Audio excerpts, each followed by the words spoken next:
لبیک لبیک لبیک یا رسول اللہ، تاجدار ختم نبوت، زندہ باد زندہ باد زندہ باد۔ فلسطین سے ہمارا رشتہ کیا؟ لا الہ الا اللہ محمد الرسول اللہ۔ آج میں بہت مختصر پیغام کے لیے حاضر ہوا ہوں کہ جب ہم نے 10 اکتوبر کو اعلان کیا اور سانحہ مرید کے جب واقعہ ہوا تو افسوس کے ساتھ کہنا پڑتا ہے کہ بعض لوگوں نے یہ کہنا شروع کر دیا کہ آج آپ نکلے ہیں، آج نکلنے کی کیا ضرورت تھی، اس سے پہلے آپ لوگ کیوں نہیں نکلے، آپ لوگ کہاں تھے؟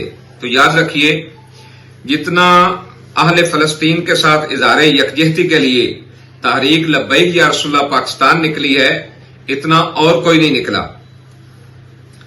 یہ تو ایک بہت لمبی تفصیل ہے کہ کس کس دن کس کس طرح اہل فلسطین سے اظہار یکجہتی کیا گیا، اس کو بیان کرنے کے لیے بہت سارا وقت درکار ہے۔ میں تو صرف آج کی بات کرنے کے لیے آیا ہوں۔ آج 5 نومبر ہے اور 5 نومبر 2023 میں تحریک لبیک یا رسول اللہ پاکستان نے ایک اعلان کیا، لبیک یا اقصی ملین مارچ کا، جو فیض آباد سے ڈی چوک تک روانہ ہوگا۔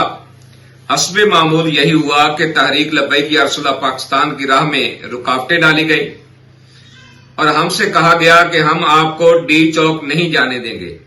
لیکن آپ کو معلوم ہے کہ تحریک لبیک یا رسول اللہ پاکستان کی یہی روایت رہی ہے کہ معاملات کو افہام و تفہیم کے ساتھ نپٹانے کی کوشش جاری رہی ہے۔ بہرحال رات دیر تک بات چیت چلتی رہی اور ہم نے کہا ٹھیک ہے، اگر آپ ڈی چوک تک نہیں جانے دیتے تو پھر آپ ہمیں بتا دیں کہ ہم مارچ کو کہاں تک لے جائیں۔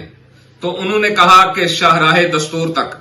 ہم نے اپنی روایت کو برقرار رکھتے ہوئے کہ مارچ پرامن ہو، افہام و تفہیم سے معاملات طے ہوں، اور ہم نے اس پر اوکے کا سگنل دے دیا۔ اور دوسرے دن کیا ہوا کہ اگر میڈیا اس کو دکھاتا تو شاید زندگی بھر کے لیے کوئی یہ نہ کہتا کہ اس سے پہلے آپ کہاں تھے۔ وہی لوگوں کا ایک طوفان تھا، ایک سمندر تھا، سر ہی سر تھے، اور اتنے لوگ تھے کہ شاید اسے کیمرے کی آنکھ بھی اگر بند کرنا چاہتی تو اسے بھی دشواری ہوتی۔ لکھوں کھا لوگوں کا ایک سمندر تھا اسلام آباد کے اندر، اور آپ کو یہ جان کر خوشی ہوگی کہ اس موقع پر امیر راہ عظیمت قائد ملت اسلامیہ حضرت علامہ مولانا حافظ سعد حسین صاحب رضوی دامت برکاتہم العالیہ نے پوری پاکستانی قوم کو، جس میں سیاسی، مذہبی اور تمام شعبہ زندگی سے تعلق رکھنے والے لوگوں کو ایک پیغام دیا کہ آؤ ہم سارے مل کر ایک آواز ہو کر فلسطین کے لیے آواز اٹھاتے ہیں اور اپنا لاہ عمل طے کرتے ہیں۔ اور وہاں ہمارے امیر نے یہ بھی اعلان کیا کہ اگر کسی کا کسی کے ساتھ اختلاف ہے تو اس کی ذمہ داری میں قبول کرتا ہوں، میں ان کو مناؤں گا، ان کے گھر جانا پڑا تو گھر جاؤں گا، ہم سب ایک ہو کر ایک ہی آواز بلند کریں گے کہ فلسطین سے ہمارا رشتہ کیا؟ لا الہ الا اللہ محمد الرسول اللہ۔ اور وہ کیا منظر تھا؟ لکھوں کھا لوگوں کے اجتماع میں امیر راہ عظیمت یہ پکار کر کہہ رہے تھے کہ آؤ سب مل کر ایک آواز بن جاؤ تاکہ اسرائیل کو کوئی تسلیم نہ کر سکے۔ افسوس اس راہ عظیمت کے امیر نے تو اپنی صدا کو بلند کیا، وہ سرخرو ہو گیا۔ اور ملک شام سے تعلق رکھنے والے بھی ایک بزرگ نے کہا تھا کہ یہ سعادتوں والا سعد ہے، وہ سعادتوں والا سعد تو سرخرو ہو گیا اور گولیوں کی بوچھار میں شہادت پانے کے لیے آخری دم تک کھڑا رہا۔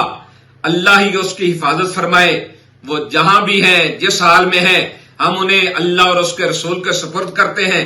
اللہ تعالیٰ ان کی حفاظت فرمائے۔ تو بہرحال اب تو پوچھنے والے شرمندہ ہوں گے کہ اس سے پہلے تم کہاں تھے؟ دیکھیے سوشل میڈیا پر 5 نومبر کو ہم کہاں تھے، بلکہ ہم پوچھتے ہیں کہ اس وقت تم کہاں تھے؟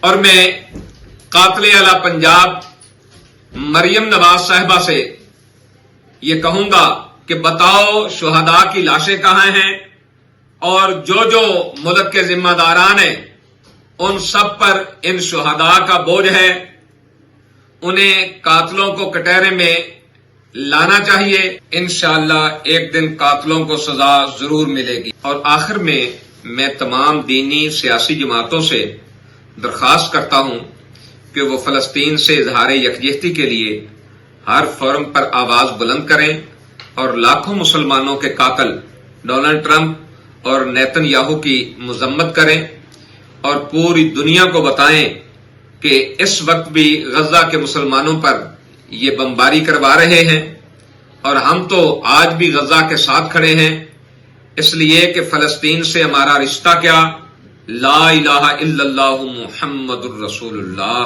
تاجدار ختم نبوت، زندہ باد زندہ باد زندہ باد۔